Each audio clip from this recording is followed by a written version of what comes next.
Yesu nashimwe. Haleluya, haleluya. Muraho. Aha ni kuri cano Riziki Chantal. Ndabasuhuje bene data nshuti z'umusaraba. Nongeye ndagarutse ku ijambo abeshi bari kumbaza. Hari ikibwiriza nashyize kuri YouTube. Abantu nyuma yaho ngo baza kukibura. Ngiye kugisubiramo. Ariko nzi neza ko nari naragitanze kandi koko nanjye naje gusanga kidahari. Ariko bibaye ngombwa ko ngisubiramo. Gira amahoro mwumva ubutumwa bwari muri iryo jambo buvuga ku kirengarenga. Reka tubanze duce bugufi dusenge. Mana yo kwizerwa, Mana y'urukundo, impuhwe n'imbabazi nyinshi, tuguciriye bugufi kugira ngo ushyirwe hejuru y'amajuru. Niweho Mana nyakuri iri hejuru y'amahanga yose y'abari mu isi. Ndagushimira ko warinze ubugingo bwanjye ukaburindana n'ubwa bene data hirya no hino ku isi. Ndagushimiye cyane ko watugiriye neza, ubishatse bwacya twese tukasanga byarangiye. Ariko ukomeje kutwongerera iminsi yo kubaho, kuko ushaka ko benshi barokoka urupfu rwa kabiri ruziye amahanga yose yo mu isi, ari ryo rimbuka rigiye kuza ry'umuriro utazima. Ndakwinginze bane natwa bagiye kumvira ijambo rigira icyo ribafasha, rigira aho ribavana, rigira naho ribageza mu buryo bw'umwuka. Urakoze Kristo, uwo duheje gusa ni Satani ndetse n'abadayimoni. Imbaraga z'Umwuka Wera zikomeze kuganza. Urakoze kubyumvishije, mu izina rya Kristo Yesu, amen. Muraho yemwe. Turasoma ijambo ry'Imana riboneka mu Itangiriro ibice 16. Turahera ku murongo n'ubundi, reka duhere ku murongo wa mbere. Nuko ibice 15 murambabarira, duhere ku murongo wa mbere abariho dusoma. Ariko umutwe w'amagambo uravuga ngo Aburahamu yizera Uwiteka, Uwiteka amusezeranya isezerano. Ngo hanyuma y'ibyo ijambo ry'Uwiteka riza kuri Aburahamu mwiyerekwa riti, Aburahamu, witinya, ni njye ngabo igukingira, uzagororerwa ingororano ikomeye cyane. Aburahamu aramubaza ati, Mwami Uwiteka, uzangorora iki ko ngenda ndi ncike, kandi uzazungura urugo rwanjye ari Eliyezeri umunyadamasiko? Ati, dore nta rubyaro wampaye, kandi uwavukiye mu rugo rwanjye azaragwa ibyanjye. Maze ijambo ry'Uwiteka riza kuri we riti, uwo si uzaragwa ibyawe, ahubwo uzakomoka ku rukiryi rwawe niwe uzabiragwa. Aramusohokana aramubwira ati, rarama urebe mu ijuru, ubare inyenyeri niba ubasha kuzibara. Ati, urubyaro rwawe niko ruzangana. Nuko yizera Uwiteka, abimuhaniriza no gukiranuka. Aramubwira ati, ni njye Uwiteka wakuvaniye muri Uru y'Abakaludaya kugira ngo nzakurage iki gihugu. Aramusubiza ati, Mwami Uwiteka, icyo yamenyesha yuko nzakiragwa n'iki? Aramusubiza ati, endiriza y'inka imaze imyaka 3 ivutse, n'ibuguma y'ihene imaze imyaka 3, n'imfizi y'intama imaze imyaka 3, n'intunguru imwe n'icyana cy'inuma. Maze yenda ibyo byose abicamo kabiri, arabyerekeranya, keretse za nyoni nizo atagabanije, inkongoro zagwaga ku mirambo. Aburahamu akazigurutsa ku kirengarenga. Aburahamu asinzira ubuticura, ubwoba butewe n'umwijima w'icuraburindi buramufata. Uwiteka abwira Aburahamu ati, menya neza yuko urubyaro rwawe ruzaba abashyitsi mu gihugu kitari icyabo, bazabakorera baho, nabo bazababaza imyaka 400. Amen. Mwakire neza ijambo ry'Imana bene data. Banje kubasuhuza abankurikirana hano iwacu mu Rwanda, mu bihugu by'abaturanyi, muri Afurika, muri Amerika n'i Burayi. Muraho yemwe. Ndabashuhuje kuko nukuri abenshi nzi ko munkurikira kuko bw'ijambo ry'Imana n'inyota yo gukiranuka. Kubw'ibyo rero Mwuka Wera ashoboje kongera gusubira muri iri jambo. Ahangaha ngo Aburahamu, ngo hanyuma y'ibyo jambo ry'Uwiteka ryaje kuri Aburahamu, Imana iramuhamagara ati wari uzi ko iki gihugu ryamyemo kizaba gakondo y'urubyaro rwawe? Aburahamu yabusubije Imana, yari aryamye, ni nkaho yamubwiye ati ni nkaho ushinyaguriye, aho wiyibagije ko ngenda ndi incike, ibyanjye bizaragwa n'umugaragu wanjye Eliyezeri. Nabwo amuvuga mu izina, si nawe mugaragu wenyine yari afite, ariko bitewe n'uko uburyo bari babanye aravuga ati wenda uyu nguyu niwe nzaraga ibyanjye, akabizungura. Byari bimuteye umubabaro kuko nta mwana yigeze abyara. Imana iramubwira ngo reka da, uwo uzibyarira akava mu rukiryi rwawe, uwo nguwo niwe uzaragwa ibyawe. Ni nawe Imana yamubwiye ngo byuka usohoke, twe kuganira uryamye, ahubwo tuganira uri n'amaso, usohoke ujye hanze. Bene data, Aburahamu aryamye yumva ijwi ry'Imana. Ndahamya ko agace Aburahamu yari aryamyemo iyo karitsiye yari irimo abandi bagabo, kandi bose ni ukuri ntabwo ariko bose bumvisha Imana ivuze. Yewe ngira ngo na Sara umugore we ntabwo yigeze yumva iryo jwi ryumvishwe na Aburahamu. Bakristo bene data, nabanza kwibaziriza abantu bakunze kugira ibihe byo gusenga bakurikiye Kristo. Iyo uryamye urota zihe nzozi? Aho Imana yakinisha kuguhamagara, yakugenderera mu nzozi, byibuze warota unasenga. Nawe ibaze iyo uryamye urota zihe nzozi? Muri karitsiye Aburahamu yari aryamyemo harimo abandi bagabo baryamye. Burya ikintu washyizeho umutima nicyo kigusura mu nzozi. Nuryama ushyize umutima ku ikipe Rayon Sport izagusura. Ariyo mpamvu usanga umugabo aryamye agashidukira hejuru nk'umurwayi, rimwe mukagira ngo ni nk'igicuri kimufasha. Waye ukumva umugabo wenda nk'umugore akaba yikanze, yumva umugabo ati ye, umugore ati ubaye iki mutwara, ubaye iki? Ati bari bayitsinze. Kubera iki? Umutima we werekeje kuri Manchester, akarota bari kuyitsinda, arahabukira hejuru. Icyo uryamye mu nzozi, icyo werekejeho umutima nicyo kigusura. Hari n'abasore usanga yisetsa ubusa mu nzozi, hiti vega umwana we, vega icyuma. Kubera iki? Ni washyizeho umutima. Ariko Aburahamu aryama nawe yerekeje ahera, Imana nawe irururuka. Nk'uko Yakobo yiseguye ibuye, ijuru rirakinguka. Yosefu yari umukiranutsi, yarotaga inzozi zimwerekeje ahazaza kuko yubahaga Imana. Weho uri umusore, inzozi zawe ni izihe muri ibi bihe? Yumva Imana iramuhamagaye, bagiranye ikiganiro mu nzozi, iramubwira ati noneho byuka sohoka.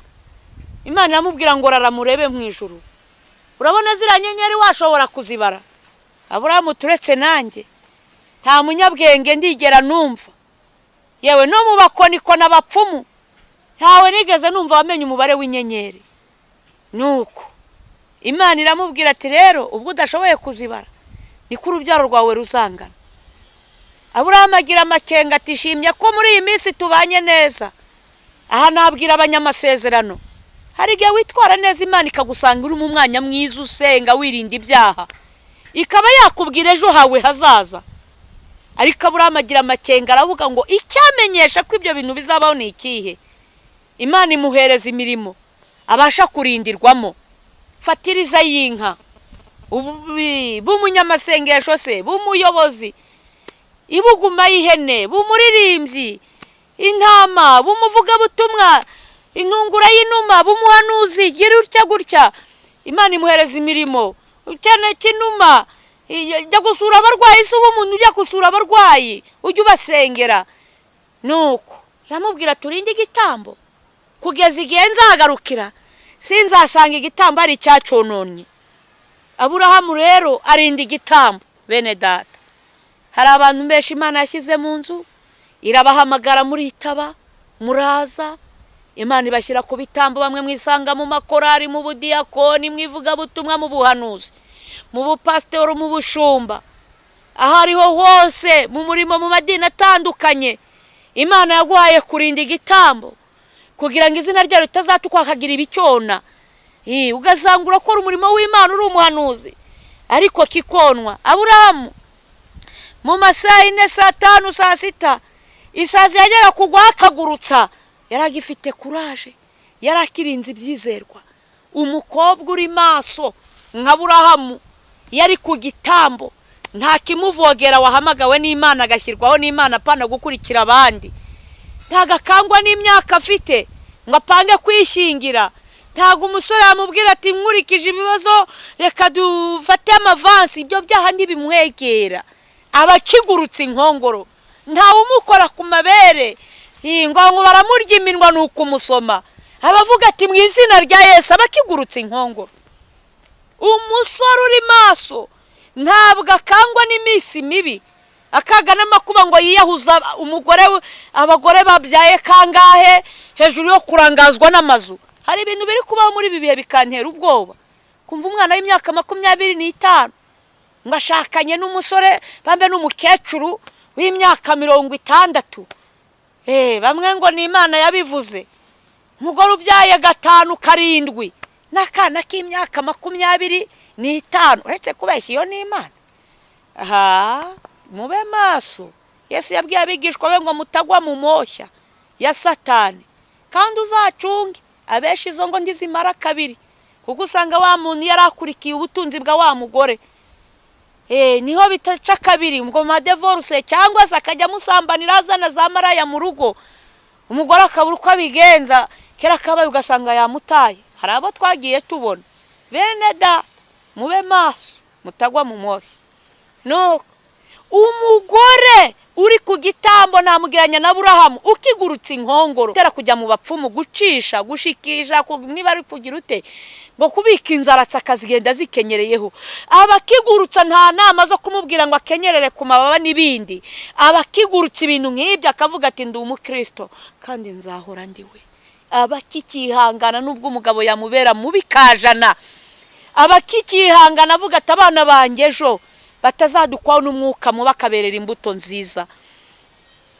Nta nubwo anezezwa no kugaragaza ibyaha byase mu maso y'abana be. Abakirwana intambara nziza. Umugabo ukiri Aburahamu abakigurutsa inkongoro, nta gihangara urugo rwe. Twatu message tw'abagore bakwandikira ukajya kudusoma wihishe, telefone ukajya kuyitabira muri wese, ugasanga nimero y'umugore niba yitwa Roza cyangwa se niba ari Rufosi, ukandikaho Rufosi na kandi ari Rufosi na umugore ukandikaho Rufonsi, cyangwa niba ari Claude ukandikaho Claudina. Hari nabandikaho hari n'ushyiraho agafreshe kuri nimero y'umuntu bafitanye amasinde. Bene data, ndahamya ko besha amatelefone azababuza ijuru. Nukuri ubu kigurutse inkongoro utagisoma message wihishe ngo umugore akore kuri telefone umutima ugusimbuke. Bura niba umugore akora kuri telefone Yesu ayikozeho byamera bite? Yesu we ayikozeho byamera bite? Ko noneho we iyo aziki ubusobanuro bwayo. Iyo mpina mvugo ako gafreshe washyizeho uwo Claude wanditse. Yesu amusobanukiye ko ari Claudina wanditse. Buri uretse kubeshya. Niba uri umugore waranditse ngo ni Claudina kandi ari Claude, ari ikigabo kingira ikibaba. Yesu aramutsaje. Iyo telefone akayifata wabigenza uti? Kandi kutayimwima ko nta n'ubushobozi ufite bwo kuyimwima. Buriya muzayitegereze. Hari abantu babeshya ngo barakijijwe. Nubona telefone ku bafite ama smartphone, ubona WhatsApp yawe nta muntu wapfa kuyinjiramo, bayikora kuri telefone ukayigwira ngikizo. Ngo batareba ibyanditsweho. Umenye ngo impanda ivuze burya wasigara. Nicyo cyagusigaza, cyakutuma ujya mu muriro utazima, kuko ibyo bintu nurukoza soni. Uretse no kuba biri muri telefone biri mu mutwe wawe. Biri muri wowe imbere. Kuba umuntu yagwira telefone uri umukristo ukijijwe, utinya yuko amagambo y'urukoza soni ari muri telefone yawe. Telefone yawe urakijijwe, harimo pornography. Turakena abantu ngo barose inzozi mbi. Ni ibintu urangariramo amaso yawe. Uretse kwesha Imana yagusura, Imana yakugenderera. Reka kuki Aburahamu ari we wumvaga ijwi ry'Imana abandi bagabo baryamye bo ntibaryumve, kandi bose ari abagabo. mu mudugudu yabagamo. Kuki abandi babasha gusurwa n'iyera, wowe ugasurwa n'amagini, ukarota ubyina isi izidafite icyerekezo, indirimbo z'urukozasoni, ukarota wageze ikuzimu wambaye ubusa, ukarota usambana. Kuki utarota inzozi nziza wenda usenga? Kuki utarota ugira neza? Kuki utarota inzozi z'abera ukarota inzozi zipfuye? Mu gihe Aburahamu yasurwaga n'Imana. Okay, nako ka telefone kari ngombwa. Uri umugore, niba muri telefone yawe harimo amabanga umugabo atamenya, cyane cyane noneho kubyerekeranye n'urukozasoni, ashobora guhirika urugo rwawe. Ngo harimo ngo my friend wawe, mwana yanjye, ngo umuntu umwiganye kandi nuwo mwasambanaga, wari habara ryawe. Nukuri ugasanga murakomezanya amabanga menshi, umugabo ku buryo wagushatse atabimenya. Ndakubwiza ukuri, usenge kajana, uririmbe ku ruhimbi, uhanure niba uri n'umuhanuzi, nta bugingo. Ubwami bw'Imana si ubw'umuvurungano, ijuru rirahenze kuryinjiramo, ntago ari ryubonetse wese. Nuko bene data, ahangaha twikomereze. Aburahamu ajya kubitamba, agurutse inkongoro arakubita. Biyumvikane ko kuva yari umugabo utabyara, abahuguzi bari benshi bamubwira atababaja, harimo udukobwa twiza, wafata kamwe Sara ntiyabimenya. Ukabyara, ariko izo nkongoro akazigurutsa, akavuga ati ngwiriye kuba umukristo nk'abinyangamugayo. Nuko aragurutsa, inama zikabaho nyinshi, terega kuba utanywa primus, reba ubushyu ufite, ibi biriya bintu bizaribwa nande? Gisoma agacupa, jyunywere Red Bull, za Bavaria, Mahinaji n'ibindi. Aburahamu akagurutsa ati reka da, ngizo saa 8 impuguro zimuzaho, niko agurutsa byinshi. Kuba yahuguza imitungo y'abandi, agacuruza incuruzo ariko yibira ku munzani. Aburahamu akagurutsa ati wowe merewe, arega burya mu gihe uri mu kazi, uri muri biro, hajya haza abana bahiye. Sara arakecuye, imyaka 80 ntakibona. Sara ntiyamenye uko byagenze, jya wirira abana, ry'abana rwose. Aburahamu aragurutsa inkongoro, arihangana. Ariko ngo bigeze mu masaha 9, ubwoba butewe n'umwijima w'icuraburindi buramufata, umunaniro uba wose kuri Aburahamu. Aravuga ati aho nahereye ndananiwe rwose. Byumvikane ko Sara niba yarafite 80, Aburahamu yari afite 90.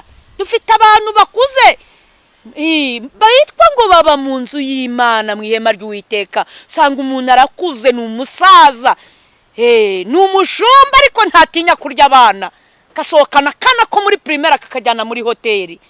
Yemwe nubwo bambwira ngo ndabavuga, bene data, niba Sara yarasambanyije umuja we Hagayi, bikwereke ko icyaha cyo kuba abantu bakuze bagwa mu byaha by'urukozasoni atari cyo uyu munsi, na kera byahoze, ahubwo ubu ngubu bikubye kangahe.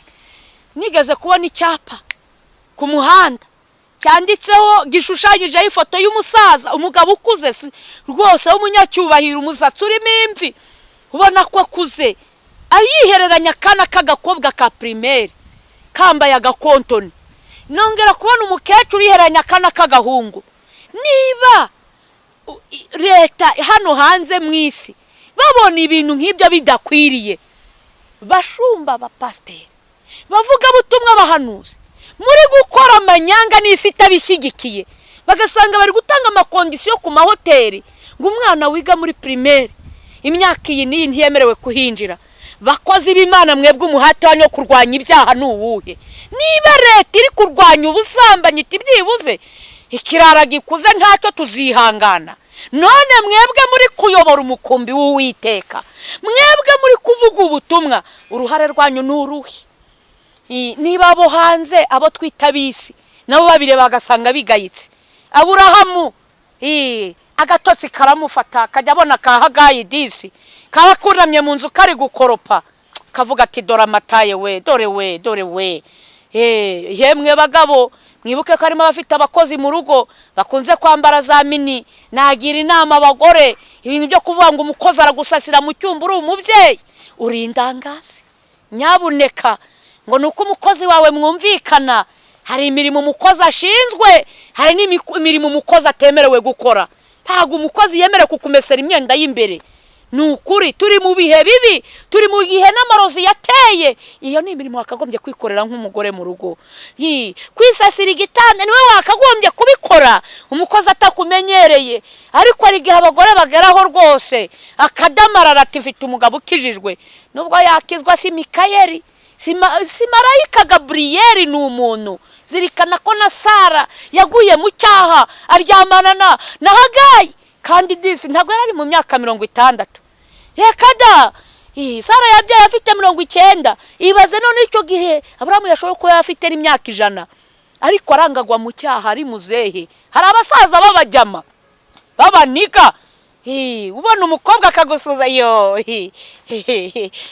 mpobera neza we, nyegereza ayo mabere. Basinziriye ku bitambo, basinziriye bavuga Imana, basinziriye baba mu nzu y'Uwiteka mu ihema ry'Imana, ahazwi Ukaristiya ry'igaburo ryera, ariko ntibimubuze gukora ibyo Imana yanga. Noko Aburahamu rero ngo bigere ku masaha 10 ku kirengarenga, ngo ubwoba butewe n'umwijima w'icuraburindi buramufata. Aburahamu atangira kugenda gakeya, agurutse inkongoro, atarega umuntu akwiriye kumenya ubwenge. Umuntu akwiriye kujya asoma no ku kantu ka Red Bull ntabwo ari mitsingi, si za nzoga sama wisiki, ariko byibuze icyayi gitera mu nda. Atangira kujya yumva nyoye icyayi kimubyimbisha, tangira kujya yamagana buhoro, kandi yaratangiye akubita byibuze ibisiga n'ibyiyoni bikabona ko ibintu byakomeye, igitambo gifite ukireberera. Nuko ariko atangiye gufatwa n'umunaniro wa saa 9, saa 10, akazuba gatangiye kugabanuka, ubukana kari kugenda gakendera. Atangira ati shetani niteranya, ndahanura bakarakara, yemwe we, ndahanura bakavuga ngo nabikuye hehe. Yemwe bahanuzi mwatangiye murimo ubu mukaba mwaracogoye, ntago dutinya kuvugira Imana, wenda ntishake nzapfe. Muri Yeremiya 26 hari aho abahanuzi, abatambyi n'abahanuzi bashatse kwica Eliya, bashatse kumwica kuko Eliya yavuze Yeremiya, kuko yavuze ibyo abatambyi bashaka, yavuze ibyo abantu bari gushima.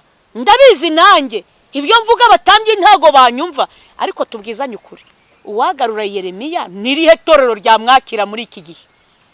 Uwamanura Eliya wa kera Imana ikamuzana, mumbwire eglise nimwe kuri iyi si yavuga ati Eliya ngwino ubu umukristo wacu, ubu umukozi w'Imana?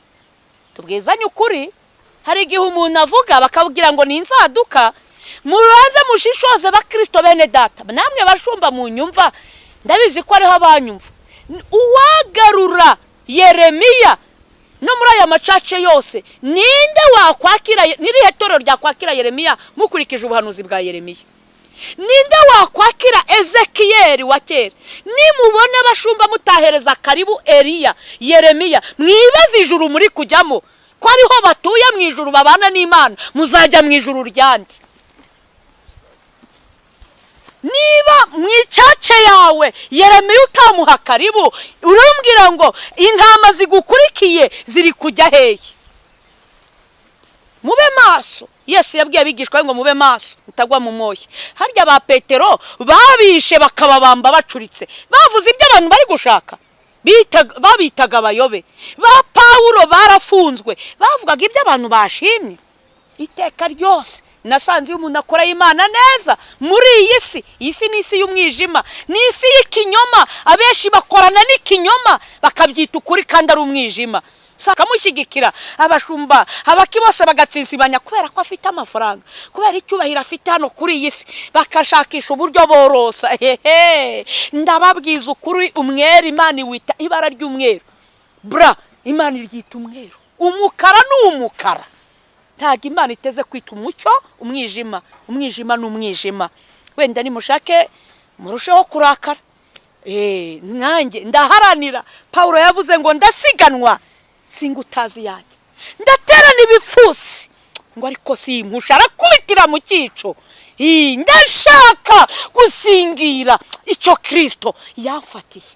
ntago ndi gusingira ikidini ryafate ngo nzaba umuyobozi runaka, reka shwishwishwe, ahubwo ndaharanira ikamba ritangirika, ndaharanira ubwami bw'Imana. Abakobwa muri kunyumva, yemwe mwabasore mwe, ndaharanira rya kamba basogokuruza bakoreye, ba Paulo, ba Yeremiya, ba Nehemiya, baharaniye ubwami bw'Imana bageza ku gupfa. Hari n'ababishwe Uganda, abahowe Imana. Bene data, nanjye naho napfa nzapfa nyiringiye, niyemeje gukora Imana, wenda nshaka impfe, nta bwoba. Ubundi amaherezo y'inzira ni mu nzu. Nuko twigarukire. Aburahamu arasinzira, aragona, ngonera ziraza, inkongoro zirarebana, ibisiga ibyiyoni, ati yewe byararange nguko muri iki gihe. Yemwe itorero murabizi ko kera bajyaga barinda igitambo, nta murozi winjiraga mu rusengero kubera umwuka w'Imana, babaga bamuzingiriye, abasambanyi bakabatuza bagafata na mikoro. Ariko ubu ryarasinziriye, nugize ngo wigishije kwihanisha ngizo za penetesiya, ngaho kujya kwatuza abantu uti nimujye hirya mu bikari bavugira mu gutwi. Ko umuntu yibye inzu y'abandi akarya imitungo, ntabivugira mu gutwi, gushyira umunwa mu gutwi kugira ngo batamwumva bakamuseka ko ari igisambo, ko akuramo amada yayamariye muri wese abana, ko bagatwara inda akazimarira muri wese akuramo, babyita ngo ni uguhubuzamo disi we. Ese ubwo weho Imana iguhubuje kuri iyi si ikakumanurira mu muriro utazima.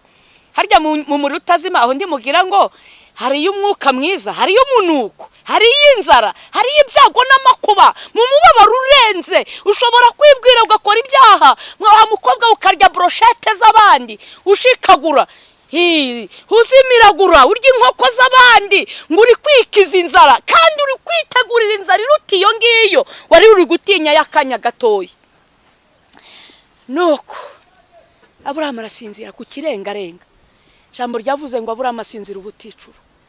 Ntago byamubuje gusinzira ku bitambo, muri korari, mu budiyakoni. Sanga umuntu araroga ari umudiyakoni n'ukuri.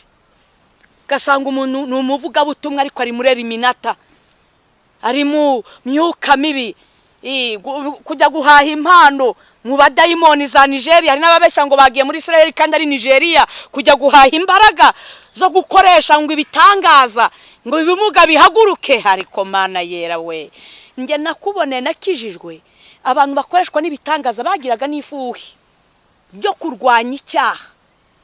Ariko iyo Mana itababazwa nuko watwaye umugabo w'abandi ikaguhesha imigisha, iyo Mana ni iyihe itabanza kubona? Nabonye Yesu ahagurutse ibirema, iyo dusomye muri Bibiliya abafite ubumuga bwamugaye wenda nka ku maguru, amaboko se, uwahumye.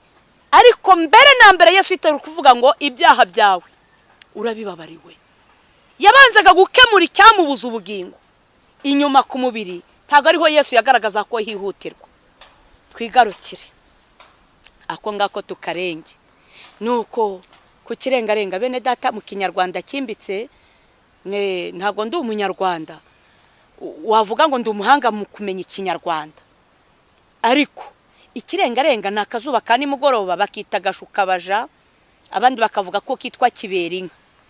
Aka kazuba rero ni akazuba gakunze kuza nimugoroba. Iyo gahari aka kazuba bakunda abantu babona ko hakiri kare, nta kibazo.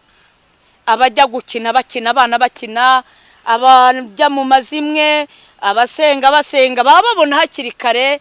Buri wese mu kazi ke n'abacuruzi baba babona hakiri kare, nta kibazo gihari. Aka kazuba rero kuko mpamvu bakisa gashukabaja, hari igihe abakozi bo mu rugo cyane cyane nibo navugaho, hari igihe yigira nko mu baturanyi kwizererera, imirimo ntayitunganye, ibyombo ntibyogeje, abana ntiyabatunganije wenda ngo abakorere isuku, kandi wenda nyirabuja yasize amuhaye kondisiyo z'ibyo ari bukore, we akabona hakiri kare. Ikibi cy'aka kazuba defo yaka, iyo gahumbije nta wundi mucyo uboneka, gakurikirana n'umwijima. None aka kazuba iyo kamaze guhumbya, niho usanga umukozi abuze icyo afata n'icyo areka. Agiye koza ibyombo nkibutse kujya guhaha, cyangwa se ngakora iyindi mirimo bamutegetse. umwana akabarariza ugasanga ari kumukubita ati wacyana we. Hari n'ababafata bakabazirikira hari agashyiramo umugozi ngo atamutesha kuko imirimo imubanye urusobe. Rimwe na rimwe nyirabuja cyangwa se buja akaba yamugwa hejuru ari guhondagura umwana ati cece kanabonesheje umutwe, kandi yari yabonye igihe cyo gukoresha ariko aka kazuba kakamushuka. Niko iki kirengarenga turi ku mugoroba w'isi uri gushuka benshi, uri kubashukira mu bintu byitwa amasezerano. Imana yambwiye ubukwe, Imana yambwiye inzu, ngo yambwiye kuzajya hanze, ngo nzatura ngo hanze.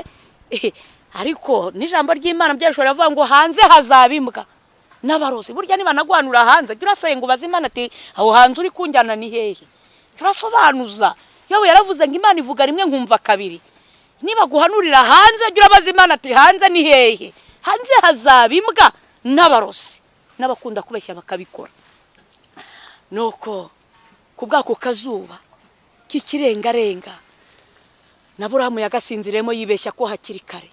Inkongoro niko zazaga zitwara ijisho. Hari abahanuzi barebaga iyi saha inkongoro zabatwaye amaso, bagenda bakabakaba, yahura n'igikecuru yahuranya kuko nta kibona ngo amenye ikibi n'ikiza. Inkongoro zikaza umutima hwizi kaba zirajyanye kongera kuba yakora ikibi ngo akimenye umutima umucira urubanza. Inkongoro zarawutwaye, ibihaha umwuka wera uruhumekero zarajyanye.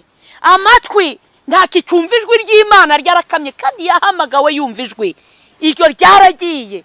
Ngo nta mupasiteri uhanura, wahamagawe uri umuhanuzi baguha inshingano ngo ntugahanure, ntukumvira Imana kubarangije gutakaza ibikoresho byabo, nawe ukabumvira ukigomeka ku Muremyi. Bene data, ijambo ravuga ngo mugume uko mwahamagawe. Ndibuka no mu byahishuwe mu bice 3:11 havuga ngo ndaza vuba, komeza icyo ufite hatagira ugutwara ikamba ryawe. Niba uri pasiteri warahamagawe uhanura, iyo talent ukaba warayitabikishije ubupasiteri ngo uri kumvira abana b'abantu, nyiruko yiguha nazo uzasobanura iki? Ngo nuko uri umushumba icyubahiro cyo mwisi bikwambure ya talent Imana yaguhaye izagusaba urwunguko. Hari abo wakagombye kuba warasengeye, hari abo wakagombye umwuka wera gucishijemo ngo babwire ibyabo, wenda bari kugaruka mu nzira nziza ingo zigakomera, ariko uhagarara ku cyubahiro wanga kumvira Imana. Imana izaguhemba warakoze iki?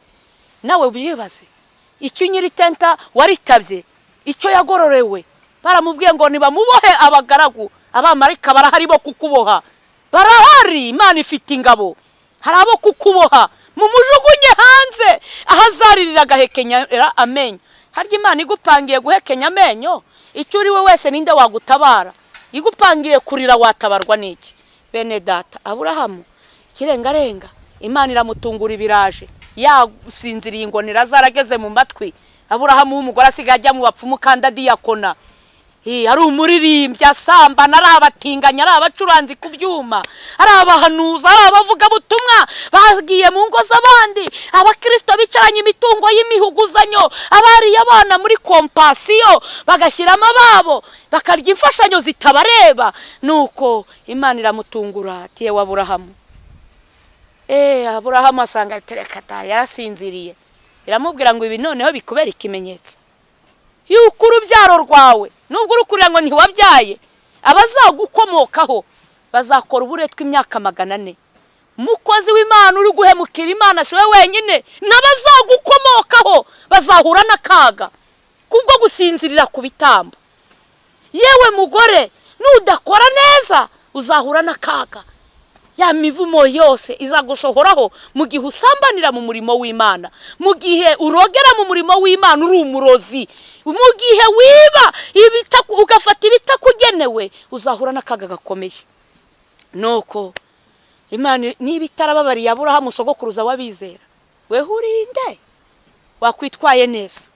Umuntu wese w'umukristo ntarebye ngo amadini ibyo ntibindeba aho usengera, ariko niba uzi ko ari umurimo wakoze, yisa ukaba waraparitse, ukaba warawuretse witwaje impamvu, abandi nabwo ukaba wari ufite impano yarakuzimanye, ca bugufi twinginga Imana yo mu ijuru ikubabarire, kandi ufata ingamba z'uko iyo talenta wayitaburura ukayigenzura neza, kugira ngo Imana izaguha ingorano zayo utazayibazwa. murakoze cyane. Nyiriziki Chantal muri kumwe nawe, reka dusenge. Mana ikomeye, Mana yo kwizerwa, uri Imana nyamana irahirengeye. Ikintu cyose kigira itangira kikagira n'iherezo ryacyo. Turi kuri iyi si, tuzi igihe tumaze, ntituzi iminsi dusigaje. Hari benshi wahamagaye bagukorera, iyi saha yaratabwe. Hari akazi katabye imihamagaro, amafaranga yorosa impano za benshi, icyubahiro cyo mu isi kirorosa, kibitaka ritaba impano amatalenta meza wari warahaye abantu, kugira ngo bakuzaneho benshi bagiye kurimbuka. Ndakwinginze abasinziriye bose ubakangure, kugira ngo bongere buhibuke ko Imana izabagarukaho nk'uko yagarutse muri Edeni, ikagaruka kuri Adamu na Eva, ikaba yaragarutse kuri Aburahamu. Kandi abo bose yaragarutse ntibyababereye byiza. Ari Adamu byamuviriyemo kuva mu ngobyi ya Edeni, ari na Aburahamu nawe byamuviriyemo ko urubyaro rwe rukora uburetwa imyaka 400 mu banyamahanga, barababazwa. Natwe muri iyi minsi ya none ku mugoroba w'isi birashoboka ko ari benshi bagiye gukora uburetwa, bagiye kubabazwa se, bakamburwa ibyo bari barahawe byitwa umunezero, bakinjira mu mubabaro, bakinjira mu muruho, abandi bakajyanwa mu rutazima. Mwami Imana, bahereze kwitegura kugaruka kwawe Yesu, kugira ngo bazisange muri paradizo, bazisange mu bwami bw'Imana barakoze neza, bahabwa ingororano mu bukwe bw'umwana w'intama w'Imana. Murakoze cyane. Ndagushimiye Kristo, ndetse na Data wera wo mu ijuru, Umwuka wera, ubutatu bwera bw'Imana. Ndabashimiye ko ari mwebwe mwashimye ko mvugira ijambo. Nukuri akanwa kanjye kabaye impanda mwivugire. Ndabashimiye ko ari riziki niyambura mu maro, utagira icyo avuze mu maso yawe Uwiteka. Nukuri ndi gusabira benshi bari kurimbuka, benshi bagiye Mwami Satani ashaka kubuza ubugingo. Haracyari amahirwe kuva bagihumeka yuko bakwihana bagakizwa, maraso ya Yesu ababonekeho, mubeze ubatunganye batazarimbukana mu izina rya Yesu. Amen.